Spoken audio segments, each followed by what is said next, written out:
Se tem alguém que sabia qual era a sua identidade, esse era Jesus. Jesus sabia tanto a sua identidade que por diversas vezes ele revela a sua identidade para aqueles que o seguiam e para aqueles que o ouviam. Para aquelas pessoas, uma expressão muito forte para o povo judeu, que é o eu sou. E por 7 vezes no livro de João, ele fala eu sou. Ele revela a sua identidade por 7 vezes. E a gente vai falar e vai pensar e refletir sobre uma delas aqui nessa noite. Quando Jesus fala ali, vamos ler o texto primeiro para a gente estar por dentro aí do que vai ser dito. É do 12 até o 14. 2 versículos só, para terminar rápido. De novo, Jesus lhe falou dizendo: eu sou a luz do mundo. Quem me segue não andará nas trevas. Pelo contrário, terá a luz da vida. Então os fariseus lhe disseram: você dá testemunho de si mesmo. O testemunho que você dá não é verdadeiro.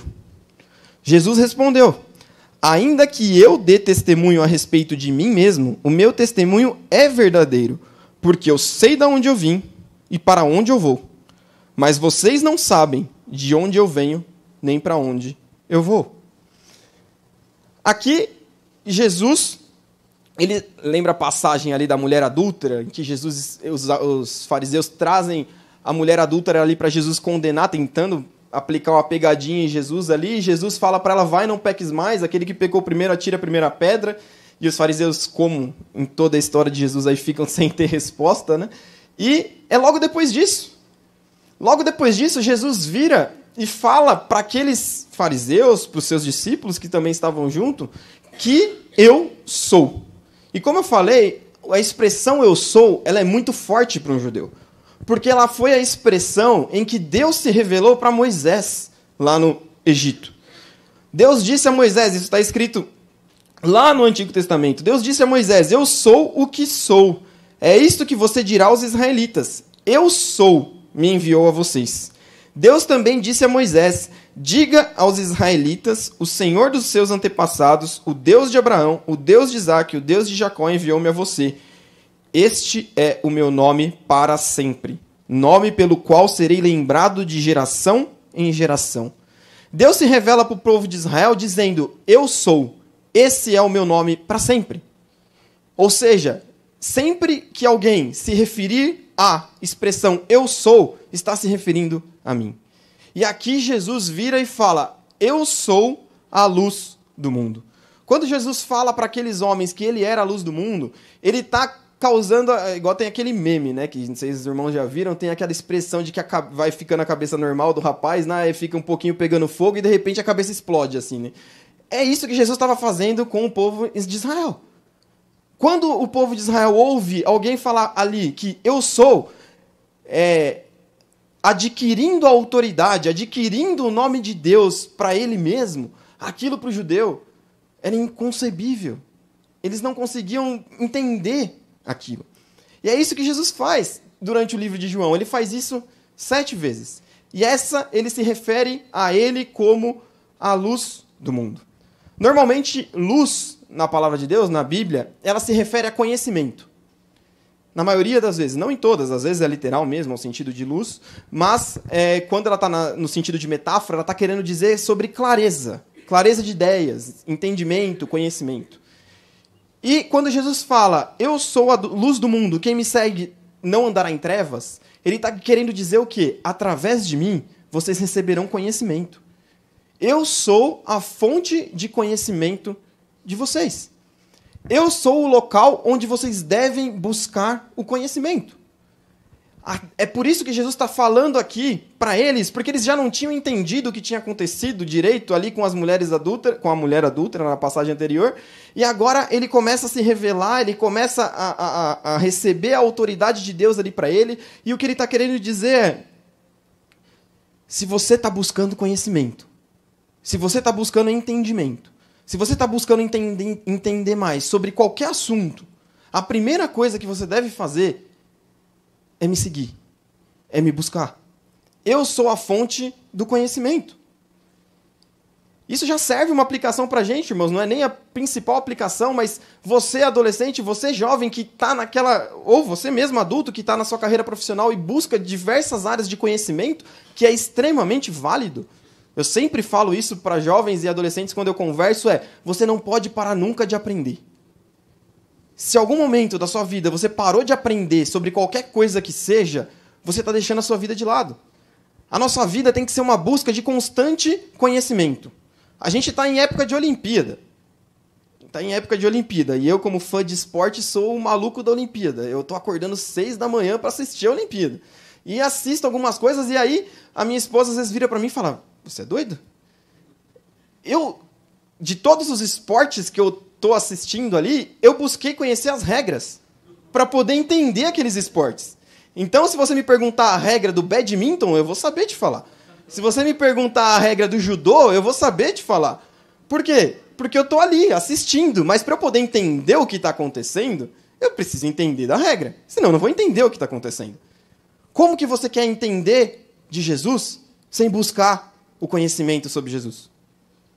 Como você quer entender sobre o seu trabalho e crescer no seu trabalho sem buscar o conhecimento sobre o seu trabalho? Sobre a sua escola, sobre a sua faculdade? Só que de nada adianta a gente buscar todos esses tipos de conhecimento sem buscar a Jesus antes. Jesus é a fonte de todos os outros conhecimentos. É através dele que você vai encontrar a sua identidade. Eu vou chegar, não vou dar spoiler. É através dele que você vai encontrar a instrução, a direção para o conhecimento que você vai receber.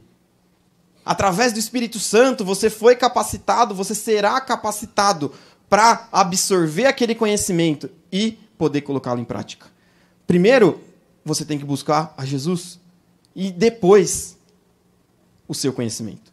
Infelizmente, o que a gente vê é o contrário. O adolescente está próximo a passar no vestibular, o que ele faz? Se afasta da igreja. Por quê? Porque ele precisa estudar para o vestibular. E ali se afasta. E aí você às vezes pergunta e aí a mãe fala, não, eu não venho na igreja hoje porque está estudando muito. Está estudando muito. E o adolescente realmente está estudando. Só que esse trocar as prioridades, será que é benéfico? E eu não estou falando que você não pode tirar o pé um pouco de vir em todas as programações para se dedicar a estudar. Isso pode ser feito, isso é razoável. O que você não pode fazer é trocar uma coisa pela outra. Inverter as prioridades. Eu não estou vindo porque eu estou trabalhando muito. Será que você não está invertendo as prioridades e buscando conhecimento no campo errado? Sendo que deveria ser primeiro em Jesus? Partindo desse ponto, Jesus lhe fala, eu sou a luz do mundo. Então vocês que não estão entendendo nada, vocês têm que me procurar. Porque se vocês me seguirem, vocês não andarão nas trevas, e sim na luz. E aí os fariseus se indignam. E eles viram e eles fazem uma pergunta coerente, vamos dizer assim.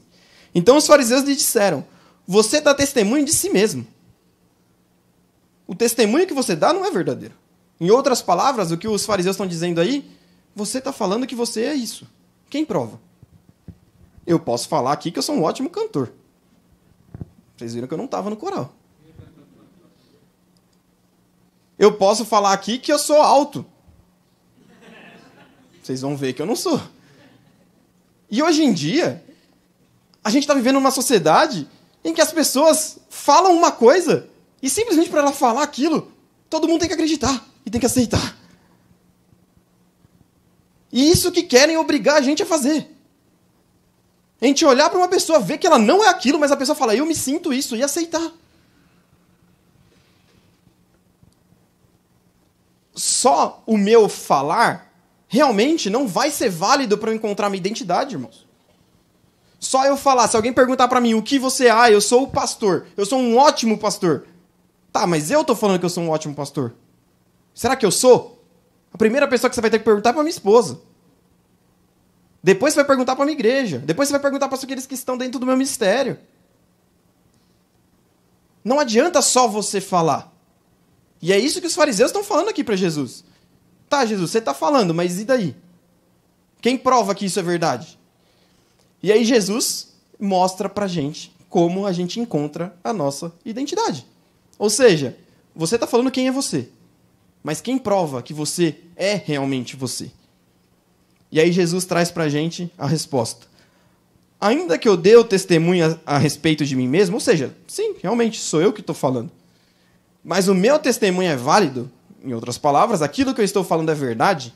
Por quê? Porque eu sei de onde eu vim e eu sei para onde eu vou. Então a gente encontrou aqui uma equação matemática para a gente encontrar a nossa identidade. Quem é você? Você é igual àquilo, a certeza de onde você veio, mas a certeza para onde você vai. É isso que Jesus está falando aqui. O meu testemunho é válido porque eu sei de onde eu vim. E eu sei para onde eu vou. E aí a gente vai entender mais isso. A gente consegue entender que Jesus era filho de Deus. Ou seja, Jesus está falando que ele sabe de onde ele veio. Ele sabia que ele tinha sido enviado por Deus para cumprir o ministério dele aqui. Ele tanto sabia isso que aos 12 anos de idade, ele dá um esqueceram de mim nos pais dele ali e desaparece. E aí Maria e José ficam desesperados tentando achar onde Jesus estava. Já tinham caminhado, se não me engano, uns 3 dias para frente. Estavam longe. E cadê Jesus? E aí eles voltam desesperados, encontrando Jesus. Eu ia contar uma história da minha esposa aqui, mas eu não sei se eu conto. A minha esposa, ela deu uma pré-perdida na minha filha. Uma pré-perdida. Ela estava com um monte de coisa, reconheço o trabalho dela, né, de estar com as duas ao mesmo tempo, e aquele monte de mala, aquele monte de coisa que só quem é mãe sabe como que é. Ela já contou para todo mundo, então por isso que eu posso contar. E ela estava no elevador. E, de repente, o elevador chegou, todo mundo desceu e saiu. Tava ela, a cunhada e 4 crianças, 4 bebês junto.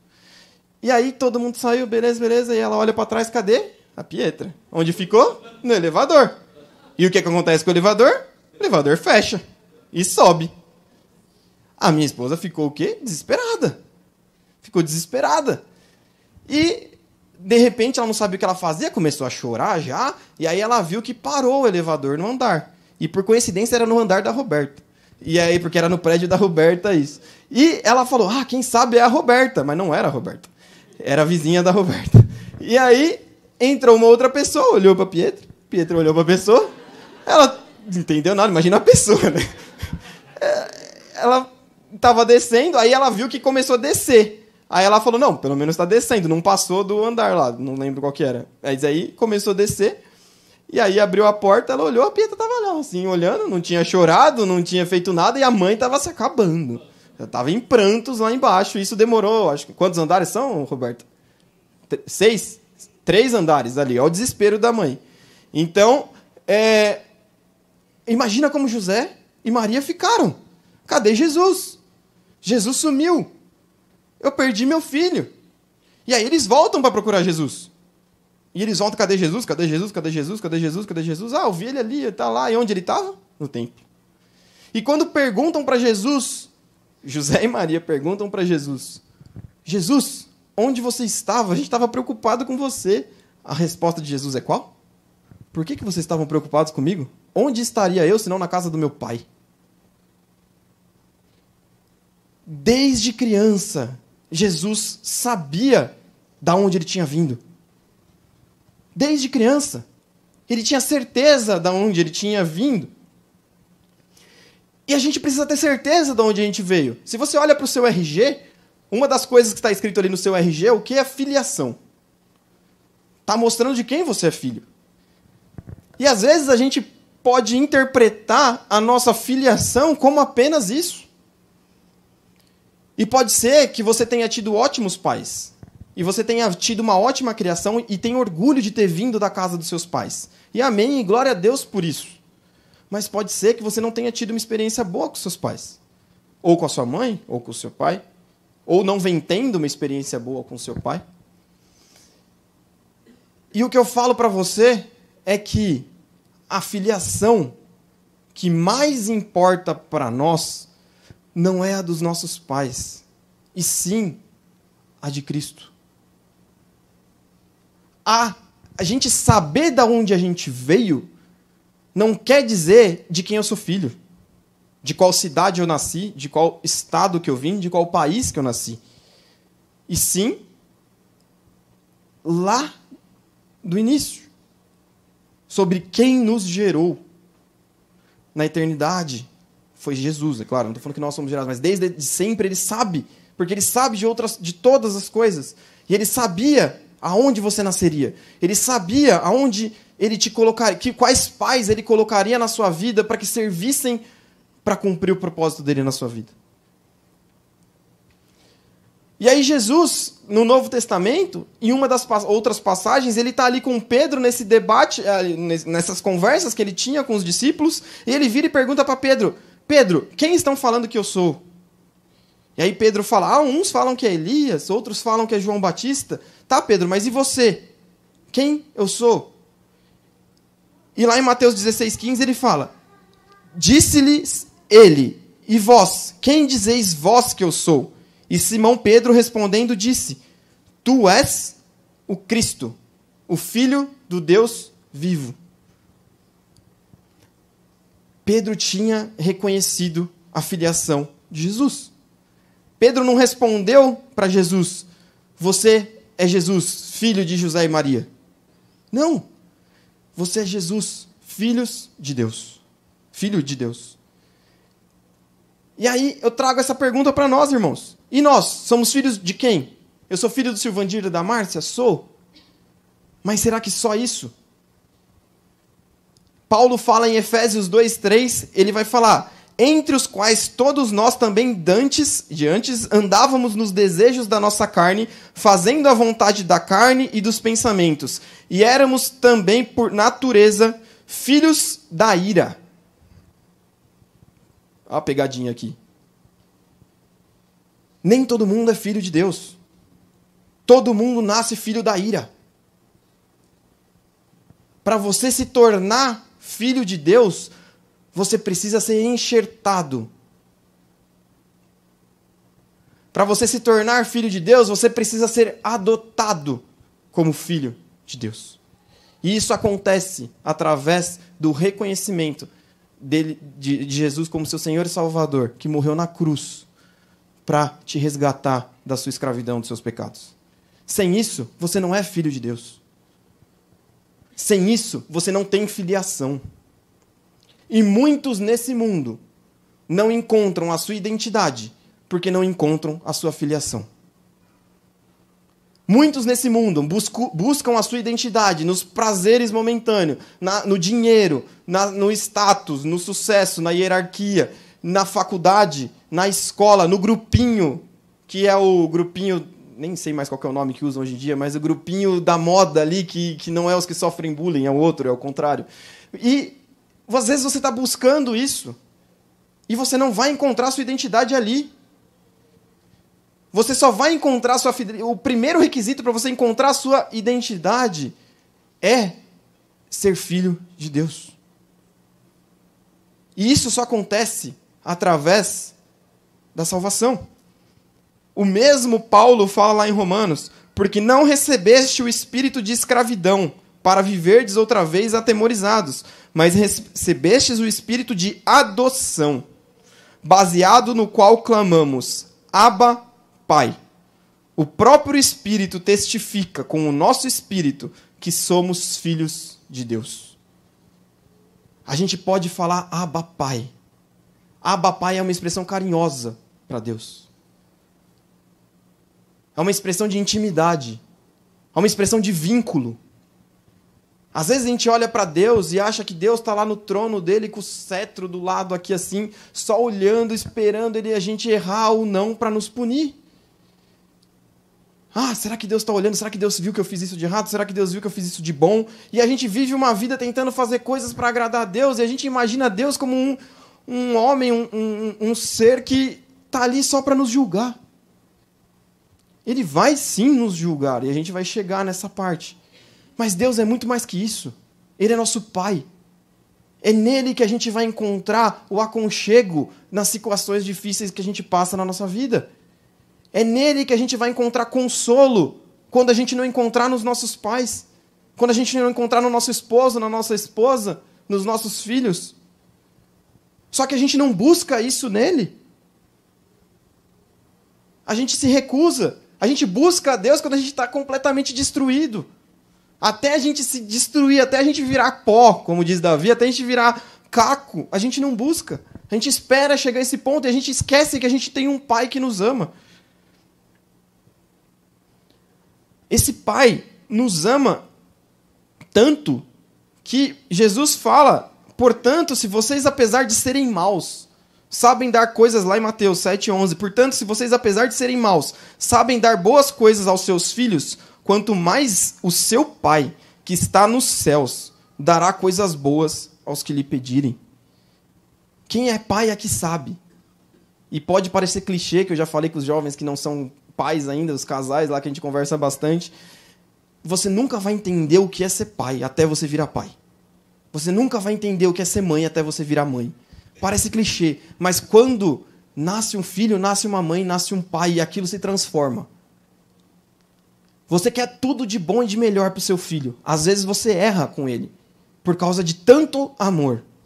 Só que a gente tem um pai que nos ama tanto, e o melhor, ele não erra.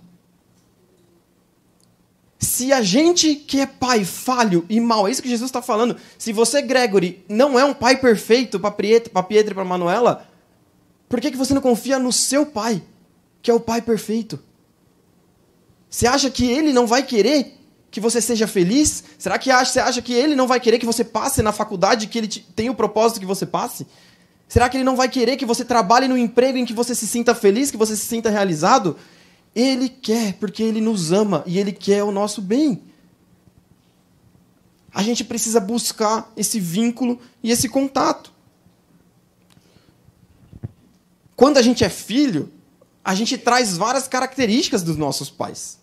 Quando a gente é filho, a gente parece muitas vezes fisicamente com os nossos pais. A Manuela falam que é a cara da Natália. Eu discordo. A Pietra, o pessoal fala que parece mais comigo. Ela discorda. E aí a gente vive nessa. E a gente traz algumas características físicas dos nossos pais. A gente traz características culturais da nossa casa. Quem é recém-casado sabe disso. Você casa, o primeiro ano é pé de guerra, na maioria das vezes. Por quê? Porque você traz tanta coisa da casa que você estava acostumado, e a sua esposa traz tanta coisa da casa que você está acostumado, que você precisa encontrar um equilíbrio para aquilo. Porque agora é a casa de vocês, não é mais a casa dos seus pais. Porque a gente traz características, a gente traz semelhanças. E deve ser assim também com o nosso Pai Celestial. Deus nos criou à imagem e semelhança dele. O que é ser criado à imagem e semelhança de Deus? Não é ser parecido fisicamente com Deus, mas sim com os atributos comunicáveis que Deus compartilha com nós, seres humanos. Que são vários, eu não vou entrar aqui neles, mas são vários. Você buscar se parecer cada vez mais com Deus é uma maneira de você encontrar a sua identidade. Se cada dia você acordar e você se dedicar a ter comunhão com o seu Pai, através da oração, contar para o seu Pai aquilo que você sente, aquilo que está acontecendo na sua vida, abrir o coração com Ele, você aprender sobre Ele, lendo a palavra de Deus e vendo o que Ele quer falar para você, e você colocar em prática aquilo que Ele tem de propósito para a sua vida, seja em qualquer área que você está envolvido, é se parecer com Deus a cada dia. E é isso que Ele espera de nós, de todas as idades. Isso não tem idade limite para isso. Não importa quantos anos você tenha, você sempre pode se parecer mais com Deus. Seja você uma criança, seja você um adolescente, um adulto, alguém da melhor idade, como diz o pastor Neto. Então, você sempre tem que viver uma vida de parecer mais com Deus. Por quê? Porque esse Pai te ama tanto que Ele já deixou para nós uma herança. Quando a gente fala de herança de pais terrenos, na maioria das vezes a gente está falando de briga, né? Só o pai morrer que, infelizmente, aparece irmão de tudo quanto é lado e a briga acontece e vira uma tragédia. Quantos e quantos casos a gente não viu isso acontecer? Eu tenho caso na minha família disso acontecendo. Infelizmente. Irmãos que param de se falar por causa de herança de pai. Não sou eu e minha irmã, não, tá? Meus pais estão vivos ainda. Espero que não aconteça isso. Mas eu presenciei isso. Irmãos que ficam sem se falar durante anos e anos. Muitos anos, irmãos. Precisou meu pai ficar com câncer para eles voltarem a se falar. Olha o que a gente transforma a herança terrena. Só que aí a gente vai ver. Lá em Romanos também, Paulo vai falar, Romanos 8,17. E se nós somos filhos, somos logo herdeiros também. Herdeiros de Deus e co-herdeiros de Cristo. Se é certo que com ele padecemos, para que também com ele sejamos glorificados. Nós somos co-herdeiros da herança celestial ao lado de Jesus, irmãos. Isso já está prometido para nós. Esse deve ser o nosso objetivo final de vida. A herança celestial. E aqui ele fala, e por mais se é certo que com ele padecemos. O que ele está querendo dizer aqui, irmãos? Se como Jesus, nós sofremos aqui na terra, como ele sofreu. Porque aqui não é o reino celestial. O reino dos céus já começa aqui na terra, mas o reino glorificado será só no céu. E é lá que a gente vai compartilhar a herança que Deus tem preparada para nós, junto com ele, com Jesus, com o Espírito Santo. A gente deve olhar para o alvo, sabendo da onde nós viemos. Porque esse alvo a gente só vai alcançar se nós formos adotados como filho, através do reconhecimento de Jesus como nosso Senhor e Salvador. Amém. Senão a gente não vai ter essa herança. Senão aquilo que nos espera é completamente diferente disso. Se você ouve por aí que todo mundo é filho de Deus, que Deus é amor, que ama todo mundo, e que no final todo mundo vai ser salvo, isso é mentira. Isso é mentira. Porque assim como ele é amor, ele também é justiça. Sim, ele ama a todos. Ele queria que todos fossem salvos. Mas tem o pecado no meio disso tudo. E a gente precisa reconhecer que a gente precisa dele para salvação. E aí a gente chega na segunda parte da equação. Agora eu já tenho certeza de onde eu vim. Eu, Gregory, tenho certeza de onde eu vim. Você já tem certeza de onde você veio? Se você tem, glória a Deus por isso. Você está vivendo como filho de Deus? E se você não tem ainda, quando você vai tomar essa decisão? Por quê? Porque a partir dessa decisão, você tem a outra. Você tem a segunda parte da equação, que é qual? Que é a certeza para onde eu vou. A certeza de onde eu vim faz também eu ter a certeza para onde eu vou. Quando a gente olha para onde eu vou, a gente está pensando no nosso destino, muitas vezes. E às vezes a gente fica com pequenos destinos na nossa cabeça martelando. Qual decisão eu tenho que tomar? Qual lado eu tenho que seguir? Qual faculdade eu tenho que fazer? Qual vaga de trabalho eu tenho que ir? Qual decisão que eu tenho que tomar dentro da minha casa com a minha esposa e com os meus filhos? Será que eu tenho que mudar de casa? Será que eu tenho que vender meu carro? Será que eu preciso mudar de emprego? Será que eu tenho que me envolver mais na igreja? São pequenos destinos que a gente tem na nossa vida que a gente precisa decidir. E a partir do momento em que eu sei que eu sou filho de Deus e já estou cumprindo tudo aquilo que foi falado aqui até agora, vivendo em comunhão com Ele, a gente precisa também ter na nossa mente que o nosso destino é cuidado e guiado por Deus. Na Bíblia, a gente vai ver que os nomes tinham significados muito importantes.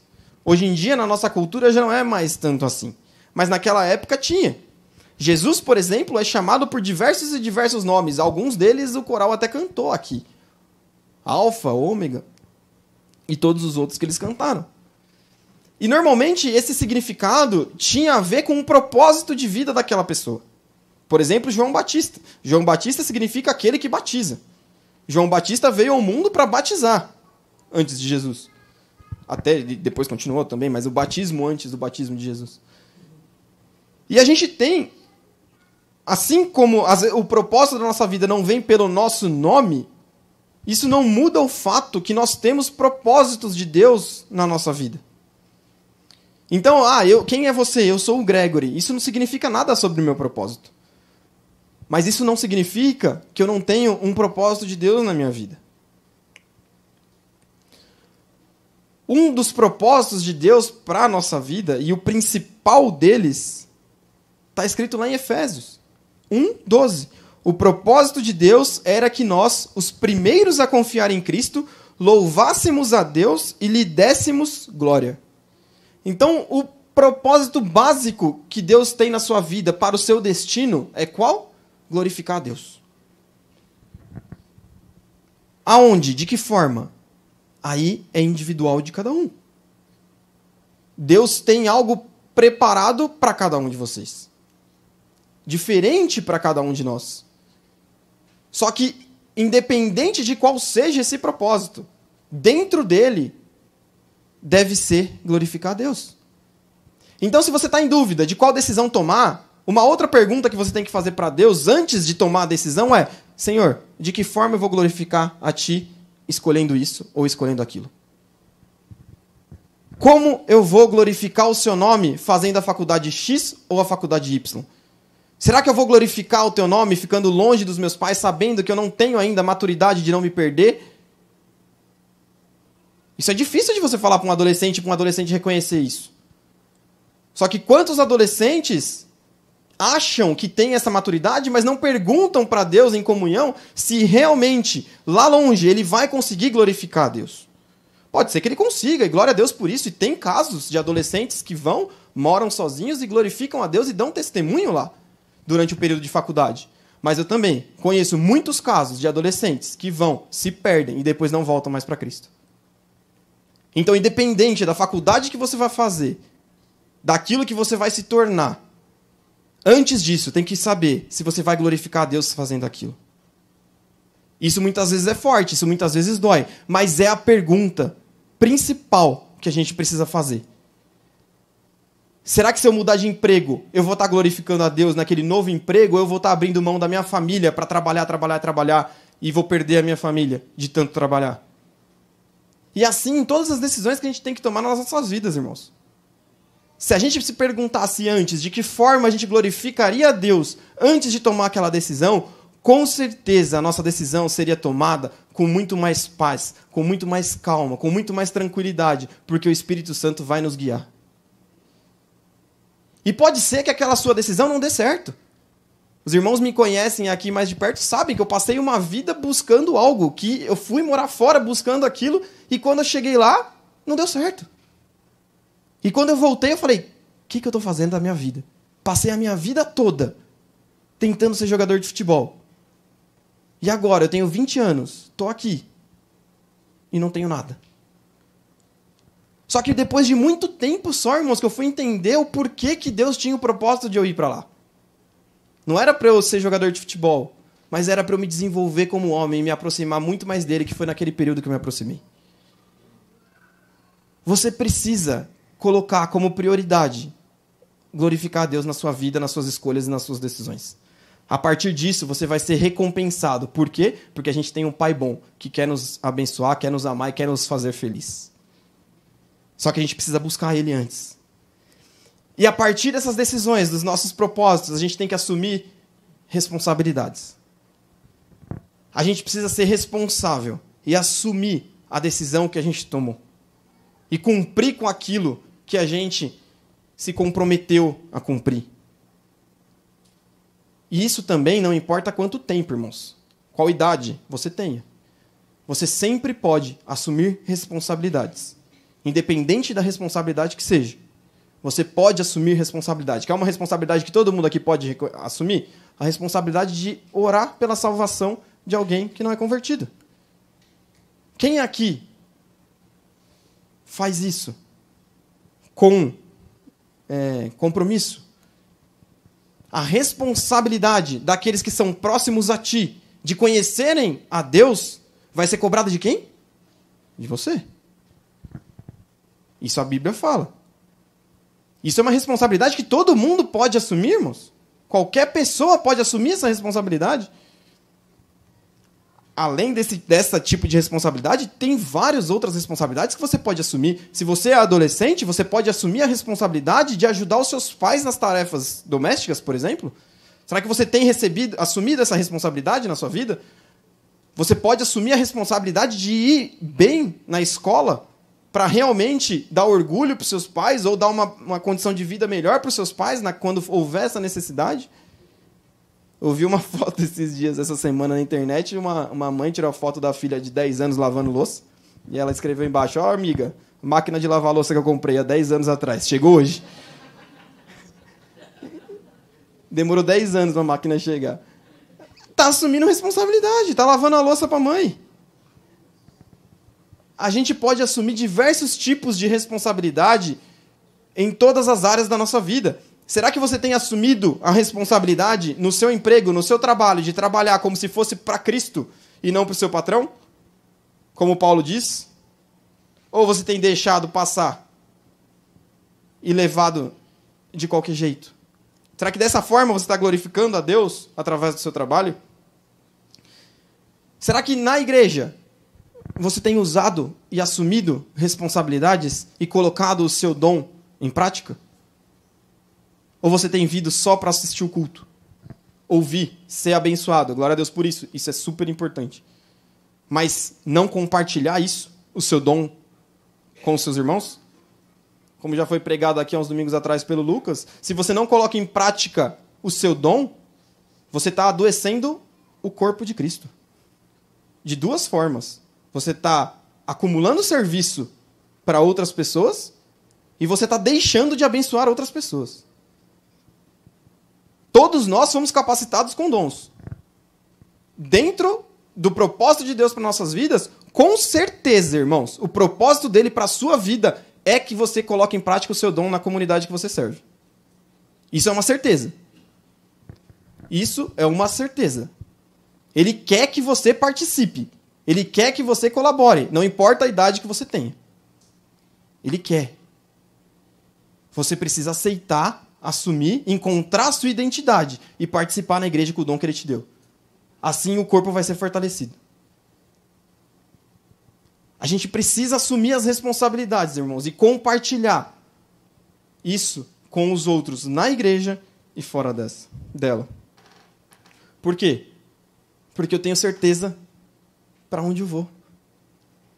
Quando eu entendo da onde eu vim, para onde eu vou, eu encontro minha identidade como filho amado de Deus.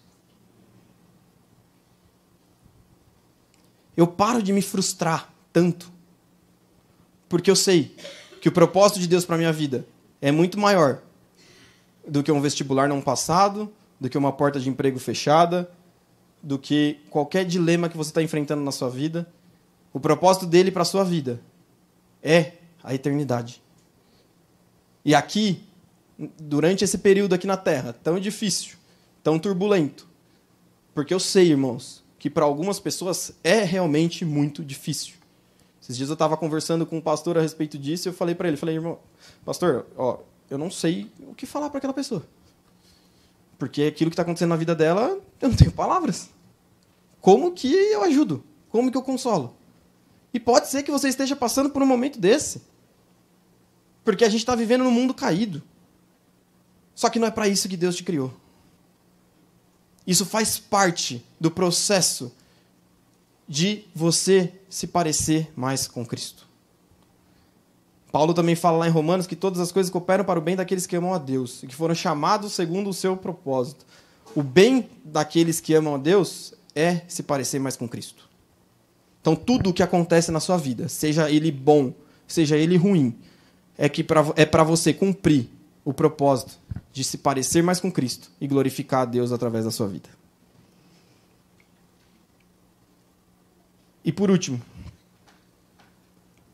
quando a gente encontra a nossa identidade como filho amado de Deus, e a gente confia que o nosso Pai, que não erra, que sabe de todas as coisas, que está no controle de todas as coisas, está no controle da minha vida também.